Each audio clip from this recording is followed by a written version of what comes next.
It is all about Austin, Texas this weekend. The first time COTA will host a NASCAR race. Our drivers had a lot to say about what they're expecting from the 20-turn course. Obviously, Circuit of the Americas is kind of one of those staple racetracks in the United States with F1's involvement over the years and making it what it is. It's going to be a blast and something different. I don't know what to expect, and I think that's what's cool about it. It's something new for the fans and the drivers. Going to that track in Austin is going to be a pretty neat experience, I think. Talked to a lot of people that have been there and raced there, and they love it and say it's a world-class facility, so I'm excited about that. Biggest thing I have to say about COTA is it's nice to go to a new track, one we've never been to, with a market of fans that are excited to have us. Our big, heavy cars are going to struggle with some of those tight corners, but it's a challenge. It's out there, and you got to position yourself for success. That track is, I think, a little different than a lot of the road courses that we go to. I'm not sure it was really designed for a stock car when it was built. So I'm curious to see how our cars drive on that track and what kind of show it ends up looking like. It'll be challenging. There'll be a lot of things to try to figure out. Going fast is one thing, but learning how to pass and where those passing zones are and how to do it, we're all going to have to figure out together. I don't know, much about it. I don't know that I've ever watched a full race there yet, so definitely got some homework to do, but looking forward to that challenge. It's going to be a cool race to be a part of. You know, the first race at that racetrack, it's going to be pretty prestigious. I mean, the place the F1 cars have raced, and there's a lot of unknowns, obviously, because we haven't raced there, but it's going to be exciting to kind of feel that track out. Yeah, you know what I heard there is they have no idea, right? They have no idea. We do have an idea, though. We're going to bring up our virtual map by iRacing, and we can show you exactly what this track looks like. And, Jeff, I know you were able to jump on the sim last night before the iRacing event. I know it wasn't, extremely successful. Don't remind me, Shannon. All right, well, you're going to have a little more. Made a lap. Well, let's make a lap today. How about that? We'll finish it here today. What are some of the things that stood out to you, Jeff? Well, one thing you're not going to mistake is turn one. Elevation change, over 100 feet of elevation here. The highest point of this racetrack is turn one. You can get into that corner really deep, all the way down to first gear, but then a very flat apex as you get through one. And then you go into the S's, and it's right, and it's left.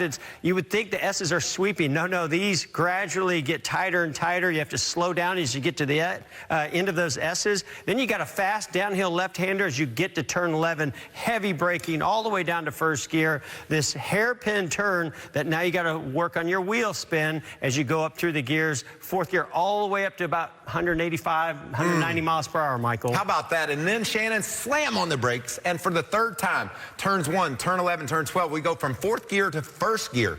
These drivers aren't used to doing that. That's something new and different, and getting that thing slowed down. Jeff talked about wheel spin. You also can't lock up your tires and flat spot one of them. You got to get it slow down and stop almost to go into that turn. And then you work your way over to turn 15. I think this is one of the corners drivers are going to be really looking at. It's a decreasing radius turn. It gets tighter as you go. And so you're wanting speed when you're getting ready to leave a corner, and you got to give it up. So leaving there could be a real challenge. And then after you do that, we still got 5 more to go in order to be able to get back on this front straightaway.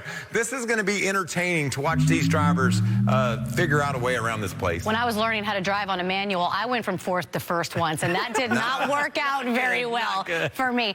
You talk about the incline, sort of going uphill to turn one. Can you feel that on the sim? Because a lot of drivers, I mean, they obviously haven't been on the track. Yeah, it's hard to really get that vertical load in a simulation, but you certainly visually see it. You can see, it's like going straight at a wall. Yeah. The track goes straight up, and you almost don't see the apex. So you're really going to be looking for your braking zone, get as far into that as you possibly can, hammer those brakes, and because you're going uphill, that car's going to stop really, really fast. Oh, my goodness. It's going to be fun to watch, especially that first lap when those guys hit the track. But let's remind you where you can catch all the Cup coverage, because it is a busy, busy weekend in Austin. It all starts Saturday with a 50-minute practice at 10 Eastern.